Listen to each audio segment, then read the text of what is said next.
Good morning. My name is Erika Glover. I'm an anchor and reporter at Fox 17 News and a big sister to Auntie Anna. They're big brothers, big sisters of Middle Tennessee. I am so excited to be joined today by an incredible panel of community leaders who have come together to discuss the importance of diversity, equity, and inclusion in youth development. First and foremost, though, I am going to start by asking our panel to share their name and profession. Melissa, would you like to go first? I would love to. Good morning. I'm so excited to be here with you all this morning. My name is Melissa Hudson-Gant, and I serve as the CEO of Big Brothers Big Sisters of Middle Tennessee. My name is Shawn Reilly. I use they, them, theirs pronouns, and I work with Glisten, Tennessee, and we work with schools to make them more affirming for LGBT young people here in the state. My name is Brian Sexton, and I am a special project manager for the Nashville Promise Zone at MDHA. My name is Robert Sherrill. I'm the CEO of Imperial Cleaning Systems, and I'm also the founder of Impact Youth Outreach. All right, thank you so much for joining me this morning, and let's just hit the ground running. First question I want to ask is about mentoring and why it's so important in creating a more inclusive world. So whoever wants to start, we'll go there. You want to kick us off, Robert? Yeah, let's do it. Mentors is important because it allows people who haven't yet been exposed to the world and different perspectives to meet new people, gain new perspectives, and get new visions. It inspires them to be more, inspires them to want to do more for the world. And as a mentor, I just think it's important that when we meet individuals, we kind of show them like, hey, this is what you can do versus what you've been used to. And so, I just try to lead by example. So mentoring is definitely important. I couldn't agree more. Mentorship leads to that spark of curiosity that we all need to develop dialogue around the things that will eventually propel us to places and spaces beyond our wildest dreams. So It all starts with mentorship. That level of exposure, whether you're a child, you're a teen, or you're an adult, is incredibly important. Most people don't get that opportunity for exposure. And so I think that is incredibly important to really grow your growth and development. Yeah, I think it's definitely important for possibility models as well, right? Like I work with LGBT young people who have never met another LGBT person, let alone an LGBT adult. And so to be able to connect with somebody that's a little further down the path and see, like, I can survive high school, like I can survive life and I can do well and see possibilities is just an invaluable resource for young people. Totally agree. I think it's about what we all said here is exposure, support, and affirmation. Mm-hmm. Exposing a young person. You only know about the world that you live in, so imagining what's out there, what's possible, having somebody to walk alongside you and support as you're developing into the person that you want to become, and affirming that you are a person of value, that you matter, and that there are people who care about you. I think those are the things that mentorship delivers to young people and why it's so critical. Relatability is key as well. Oh, just that relatability aspect is very important for young kids. So when it comes to outcomes for people of color and those in the LGBTQ community, there are disparities when it comes to economic opportunities, education, attainment, and then overall health and well-being. What programs and resources do you think are currently in place or need to be in place in perhaps your profession to dismantle those disparities? I think first we need to deal with understanding that structural and institutional racism. I mean, this world was built, it was built not with minorities in mind. So we've got to first start with there and build from there. Like we can throw money at the situation, but until we deal with policy and things of that nature, there's no way that we can accurately, to see something different. I mean, the outcomes are just going to stay the same, and we can see from centuries on top of century with banking and education, and it's all remained the same because when the pandemic happened, we pumped trillions into the market overnight. So, there's nothing we can't do once we put our mind to it. The question is, do we really want to do it? Mm-hmm. Absolutely. I think policy is a great start. Only 5% of students in Tennessee go to a school with a comprehensive policy that protects them against bullying for LGBTQI identity, right? Only 5%. Most of those kids are here in Nashville, right? Or in our bigger cities. But for a lot of the kids that live right outside the cities, right outside these districts, that becomes a huge problem. And I think also, investing in things like restorative justice, right? Like I have students that I work with who are getting suspended for protecting themselves when they're being attacked, right? Because we don't have these kind of policies that protect them, and then we don't have programs that support them in healthfully integrating back into the world, right? And back into schools.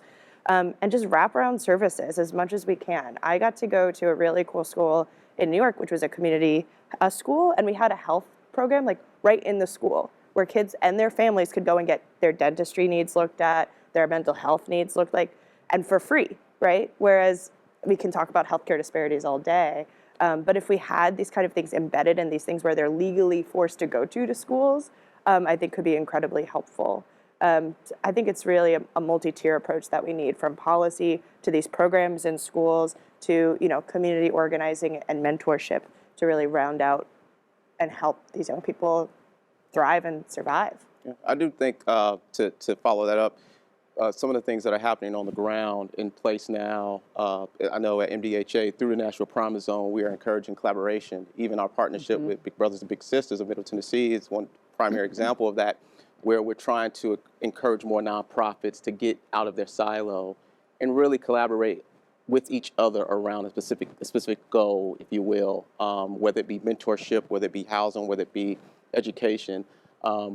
We want, or my goal is to create more spaces like that, so that we can continue to move the needle together instead of kind of within this silo where it's not really moving much at the moment. But we're thankful for programs and organizations like Big Brothers and Big Sisters of Middle Tennessee that are taking the lead and setting the standard for how you can be creatively innovative in a space like mentorship through their Sports Buddies program, through other programming they have. We take that at MDHA through the National Promise Zone and try to filter that through other nonprofit organizations that we partner with to say, hey, we need to garner more awareness around this. I can't emphasize that enough. Like having partnerships that are intentional, right? Yes. Like I work with LGBT young people, right? But there's only so many young people who are going to come to an LGBT specific program versus folks who might go to Big Brothers, Big Sisters, or like Jewish Family Services is another organization that we partner with sometimes, where those are other communities that maybe my organization isn't able to tap into just as much, but there's queer kids, there's Black kids, there's kids of color in all of these organizations, right? And so building anti-racist, building queer affirming and gender affirming programming across nonprofits, especially if you're not a queer specific or people of color specific organization, is often the most impactful, because you're getting those kids that aren't going to show up to a GSA or Gender Sexuality Alliance in their school, right? You're getting these kids that might show up, their needs might manifest in other ways, right? And so I think that intentional partnership is really key. Like we've been able to really connect with some of the young people that otherwise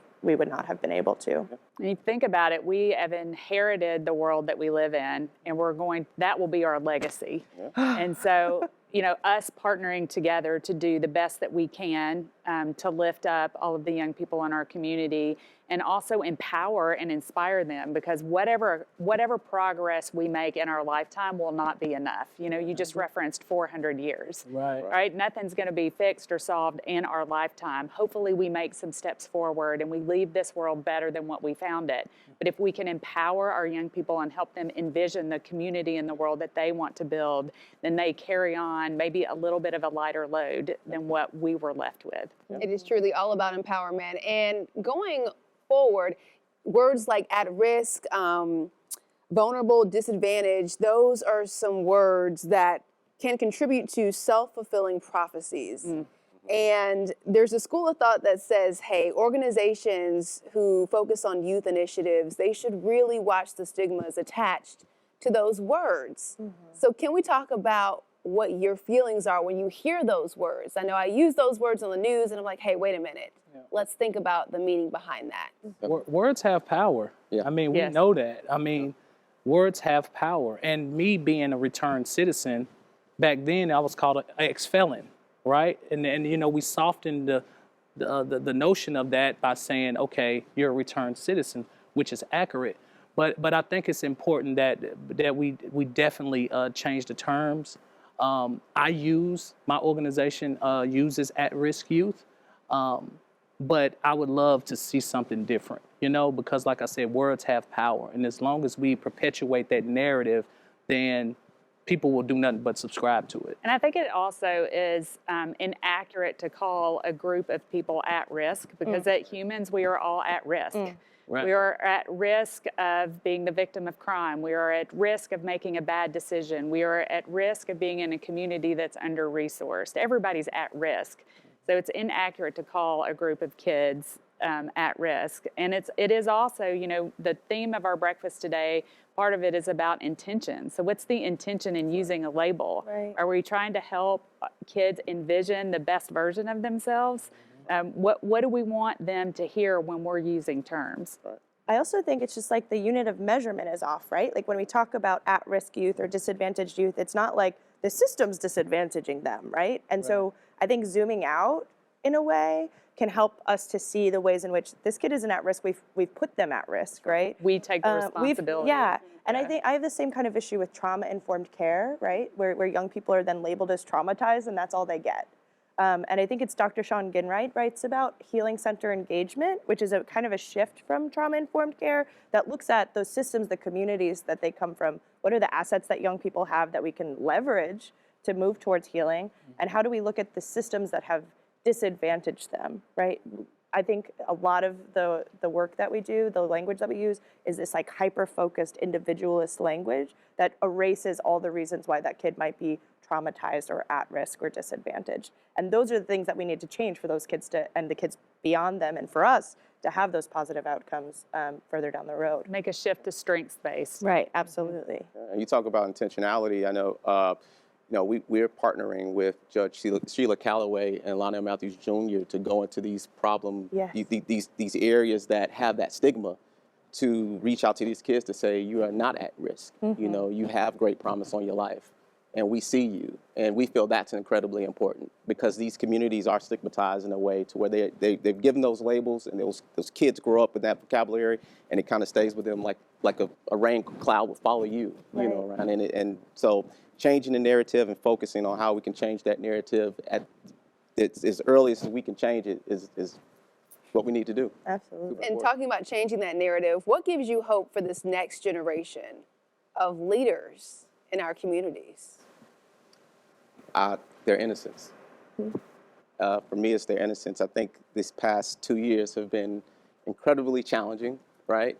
But what we've seen is kind of this innocence of our youth, just curious as to why things are like they are, or just a lot of questioning, a lot of dialogue. And I'm hopeful that dialogue continues to take flight, so that we do away with those old narratives that have really poisoned society, in a sense. And so their innocence is what gives me hope. My hope is in the resiliency of our youth. Yeah. They've dealt with one of the most craziest times. And are still dealing. Still dealing with Absolutely. it. I mean, and so it's just my hope is in the resiliency. I mean, for these kids, just to see my kids come out of this thing, dusting themselves off, Right. still willing to go to school and fight for their education, being willing to wear a mask all day, which is not comfortable. Yeah. That gives me hope, because, we see all of the stuff on TV about our youth and stuff like that. And just to see how these kids have plowed through and really stepped up to the plate beyond what we thought. And so I'm super hopeful in the resiliency of not only our kids, but just the America as a whole. I mean, we've always been a country to overcome and fight, and we're built on hope and dreams. So, I'm super excited about what's to come. And Shawn, I'm curious, with the LGBTQ community, not only am I impressed by the students who are now just coming forward and speaking their truth, but also the students behind them that have their back. Right. That's what I was going to say, is these young people are the reason I'm excited about the future. Like, I am just overwhelmed by the amount of support that I see in particularly Generation Z and below them. These young people who are open to these conversations, who want to talk about race. Right, Like, yeah. I do diversity consulting, and I would take a group of Gen Z over older folks any day because they're ready to have that conversation in a way that people even my age are not ready to have Right. that conversation. And they'll stop you too to say, what's your pronoun? Right, Yeah. they will Right. let you know. Thank God for TikTok, man, because it really, like, I really believe, like, social media, although it gets demonized in a lot of ways, it's been used to teach these young people things that, like, my young people are educating me half the time. They're telling me about different identities and things, and it's incredible. And I think the access that they have to one another, this pandemic is terrible, but thank goodness they've had these kind of social media and other ways to connect to each other. And I see them educating each other and being open to these conversations in ways that I don't see in other generations at all. That's what I was going to say. I think is inspiring and elicits hope for me is the wisdom that this generation has. It is wild. They seem, it really is. They seem to be old souls, and maybe that Yeah. is it because they're so connected to each other and people that are very different, and they're open and curious and want to connect. They want to build this world of very different people, and they're willing to do the work to do that. Yeah. Instead of shutting down, they're able to open up. I mean, Yeah. you can reach out on social media and find a like-minded individual that will give you comfort, that could help you if you're suicidal, that could help you Right. if you're not understanding what you're feeling. You know, parents, we're not the the most easiest to talk to about those situations. And it's just, you see it all the time, people reaching out and finding like-minded individuals to connect with. So social Brian, I media's think definitely helped. that plays into your view of innocence. Yeah. Is that there's a lack of fear. That's right. So they're not fearful of someone that's different than them. They embrace that and really want run And they're towards not it. afraid to have tough discussions. Yes, that's right. Sure. It is wild. And you know, do you think about the role social media has played in that? It does expose this truth of them choosing which path and finding out more information about what they're feeling versus before social media, there was a lot of closed-door conversations, and depending on the parent or guardian in that household, Right. you know where that conversation could go to, you know, kind of dictate the rest of that youth's journey, you know, in terms of how they, You know, that makes me think of Linnell Matthews. You referenced him earlier, and he and Ashford Hughes had a virtual discussion with a group of teenage boys about their feelings. And that blew me away because in my generation, a group of teenage boys would not have ever sat around in a room talking about their feelings, much less have that broadcast. Right. But they were, one, in touch with them, and two, comfortable enough in themselves to have this discussion to connect to each other and help other people too. That's right. I mean, it's bravery. That's right, that's It right. reminds me of Titans, AJ Brown. He came out on social media and said, hey, last year I thought about no longer living. Yeah. And I mean, I think he's 25 years old, and that was a very big deal to see someone at that level coming forward. And that is incredible for a lot of teenagers to see. I think we can't have any discussion without talking about COVID-19 and what a difficult time it has been for so many families out here. But most recently, emergency use authorization was given for, I believe, Pfizer's COVID-19 vaccine for children ages 5 to 11. So I think we really have to discuss vaccine equity in our children, in our communities, and how it disproportionately impacts different communities, and why vaccine equity is important. Melissa, would you like to talk about this a little bit? I think access to all healthcare is critical, and we've already referenced that. And I think the vaccine is no different than any other aspect of healthcare. It falls into that, right? Like we have communities who have barriers to receiving quality healthcare, be that from the services that are available to them, be that geography, be that finances, be that their lack of access to insurance. And, you know, your physical health impacts every other aspect of your health, and it impacts the health of the entire community. And in particular, our communities of color. I was just talking to a friend the other day who has lost their 9th family member to COVID. Wow. 9 family members. So you think about the impact that has on not just that family, but all of those communities as well. That those are just disparities that we can't allow to continue. I don't know what the answer is, but I know it's something that we really need to address. Whether depending on which side you look at it, our number one, goal for the most part with the National Promise Zone has been access. It's giving folks access to the information to choose. Not having access to the information, let alone treatment, is not cool.